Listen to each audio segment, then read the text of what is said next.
A primeira reunião do Conselho de Assuntos Tributários aconteceu no CIETEP, em Curitiba, e contou com a participação de representantes de mais de 20 entidades. O grupo vai analisar o impacto da carga tributária sobre o setor produtivo e elaborar propostas para a reforma tributária. O coordenador do fórum é o vice-presidente da FIEP, Edson Campagnolo. A partir de agora nós estamos ampliando o nível de discussão, não só dentro da Federação das Indústrias, mas com outros parceiros do setor produtivo que têm a mesma preocupação, que é essa elevada carga tributária que incide não só no produto paranaense, mas como todo produto no Brasil. E numa reunião como hoje, que foi o lançamento, nós podemos contar aí com a OAB, contamos com o IBPT, com a FACIAP, com a FEComércio, com o Conselho de Contabilidade, CREA, enfim, vários entes que têm a mesma preocupação. Até quando que nós vamos resistir a essa altíssima carga tributária? Quando a gente recebeu o convite do Edson Campagnolo para congregar, nesse tipo de conselho, a gente ficou muito feliz. O próprio Edson Ramon, que é o presidente da Associação Comercial do Paraná, pediu para que eu congratulasse ele muito efusivamente, porque realmente é preciso que todas as entidades estejam por trás de um movimento só.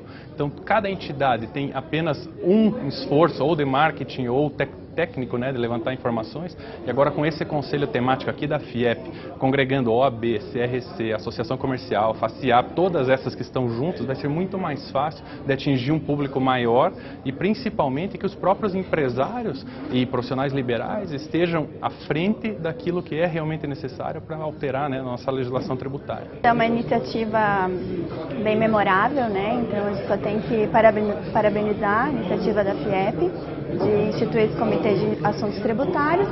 E quando a gente reúne várias cabeças pensantes e que exercem influência junto ao governo, sem dúvidas, assim, para a gente alcançar os objetivos almejados, sem dúvida fica muito mais fácil. Então, essa foi a primeira reunião de muitas, então passo a passo a gente vai se organizando, cada um colocando as suas ideias, sempre visando o quê? Simplificar, desburocratizar o sistema tributário nacional, para que, quem sabe, a gente consiga chegar a uma reforma tributária efetiva e que agrade tanto o governo quanto os contribuintes. A arrecadação de impostos no Brasil não para de crescer. Alcançou a marca de 400 bilhões de reais 10 dias antes em relação a 2010. A gente tem aí um novo recorde de arrecadação, e o que faz com que a gente esteja assim, meio a um cenário que é favorável para a redução da carga tributária. Porque o governo ele vem arrecadando cada vez mais, então ele pode promover medidas de desoneração efetiva. Então, com a redução de determinadas alíquotas, bases de cálculo, simplificação, não necessariamente o governo vai perder em arrecadação. Ele pode manter essa arrecadação ou às vezes até aumentar. Ele pode aumentar e fazer com que isso, o nosso PIB, a proporção PIB, arrecadação tributária, faça com que haja uma redução efetiva da carga tributária do Brasil. Você identifica que estão pagando e, mais do que isso, eu, na minha função de coordenador do Conselho de Jovens Empresários da Associação Comercial do Paraná, é de explicar para a população também que esses impostos vão para algum lugar. E aí a necessidade de você se unir em esforços com uma FIEP, com uma OAB, com o CRC, o próprio Instituto Brasileiro de Planejamento Tributário, para poder esclarecer para onde que vai esse tributo. Para os participantes do Conselho de Assuntos Tributários, o importante é conscientizar a população com várias ações conjuntas, como o impostômetro e o feirão do imposto. A associação, então, tem realizado anualmente o Feirão do Imposto, que é um projeto, então, da CONAGE, a Confederação Nacional de Jovens Empresários, no sentido de mostrar para a população toda a carga tributária embutida nos produtos. Então, são feitas tendas para demonstração de produtos e quanto ele custaria com e sem tributos. A associação comercial, ela fica, então, na esquina junto com o impostômetro. Então, junto com essa demonstração, você já mostra para a população quanto de imposto foi arrecadado. O BPT ele já vem desde 1992, com esse trabalho de conscientização da população. Então, aos pouquinhos a gente foi incutindo essa ideia de uma carga tributária elevada, fazendo com que a população saiba que ela paga tributo em tudo que ela consome, tanto produto quanto serviço. E agora, a gente, além dessa conscientização, a gente também está trabalhando para informar a população o que ela pode fazer. Então, uma vez que a população já sabe, é conhecedora de que efetivamente pagam um alto uma alta quantidade de tributos, ela precisa saber o que ela pode fazer para que isso mude. Então, ela tem que exigir, primeiramente, dos políticos que ela elege, que eles cumpram com suas promessas, que eles sejam transparentes, que haja uma redução dos gastos públicos, que o que a gente paga em tributos reverta para a população. Então, o VPT está fazendo esse trabalho que é muito importante junto à população. A gente está vendo aqui a sombra do imposto. O movimento veio desde o ano passado pela FIEP, né? E agora certamente vai ser possivelmente aí um símbolo para todas as entidades. Exatamente.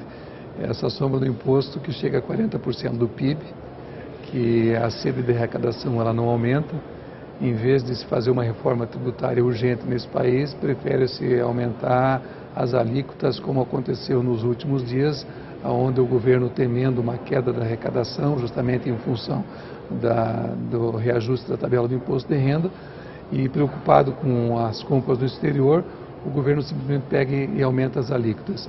Quer dizer que esse formato, esse modelo de simplesmente ficar aumentando e que as alíquotas sejam cada vez maiores, só vem pesar sobre o setor produtivo, fazendo cada vez que nós não sejamos competitivos.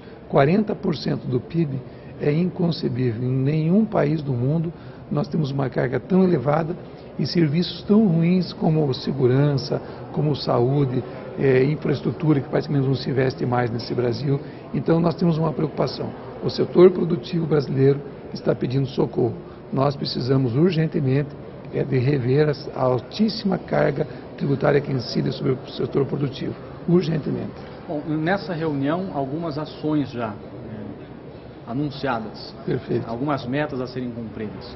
Aproximar ainda mais, por exemplo, com os congressistas que podem discutir essa questão, ou pelo menos tentar adiantar a discussão dessa questão, já que a gente vê que mesmo no início de um novo mandato, a reforma tributária pode acabar ficando para trás, né? É verdade.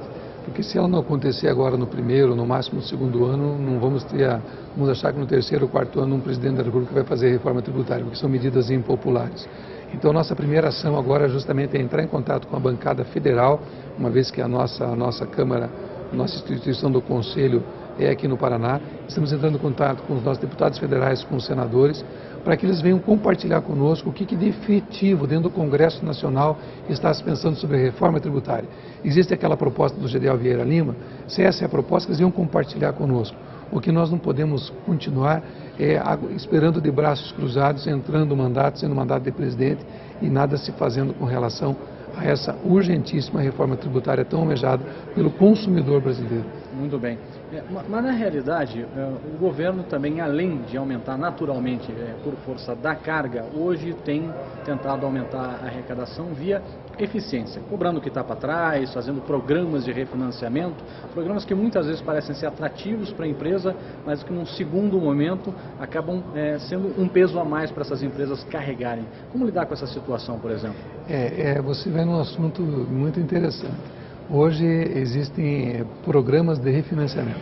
Por que existem programas de refinanciamento? Porque justamente os contribuintes estão deixando de pagar em dia. Por que estão deixando de pagar em dia? Porque na hora entre eles optarem por pagar um salário, entre pagar um fornecedor, muitas vezes deixam de pagar um tributo. Quando ele deixa de pagar o tributo, abre aí um passivo muito grande, aí tem que vir esses programas de refinanciamento. Só que esse programa de refinanciamento é mais ou menos que nem um consumidor de crack. O cara está consumindo crack e não vai conseguir jamais abandonar o vício, porque ele está atrelado a ele. E é mais ou menos assim que daqui a pouco os governos, e principalmente o governo brasileiro, faz com a Receita Federal. E lança vira um cheque especial de imposto. Mais ou menos assim, lança lá um programa de refinanciamento e tu fica refém daquilo a vida toda. Será que não estamos precisando urgentemente rever essa carga tributária? Porque se simplesmente abrir uma conta contábil fiscal, que hoje o setor produtivo deve lá 10 trilhões de impostos atrasados, hipoteticamente, não sei o número qual que é exatamente. Será que não é melhor rediscutir esse valor? Será que não é melhor receber em dia do que fazer programas de refinanciamento? Isso é uma pergunta que fica e que tem que ser respondida, talvez até, por aqueles que são responsáveis pela arrecadação. Para uma próxima reunião, o Conselho gostaria de ouvir a palavra do secretário da Fazenda aqui do Estado do Paraná. Isso. O que é importante nesse contato com o governo do Paraná, nesse momento, na questão da carga tributária? Nós ficamos preocupados recentemente pelo decreto 855, que reduziu alguns benefícios, incentivos que alguns setores tinham já conquistados no passado. Se foram conquistados no passado, porque existiam estudos sobre eles. E de uma hora para outra nós somos pegos de surpresa. Vários setores produtivos foram surpreendidos com bebidas, carnes, vestuário, dentre outros. O álcool, por exemplo, também. Então, é uma preocupação porque o governo, é claro, a gente sabe da necessidade da arrecadação, uma vez que assumiram agora e perceberam que as contas realmente não estão em dia. Mas lançar simplesmente um decreto cortando esses benefícios foi um golpe de misericórdia em muitos setores que já estavam com dificuldade de competição, de competitividade. Então, o que nós reivindicamos ao nosso secretário da Fazenda, ao governador Beto Richa, que ele estivesse revendo esse decreto, que ele estivesse talvez revogando e conversando com o setor produtivo para ver aonde que nós podemos fazer para equacionar essa questão da arrecadação e essa questão daqueles setores que já estavam com dificuldade de ter a sua competitividade no mercado interno e externo também.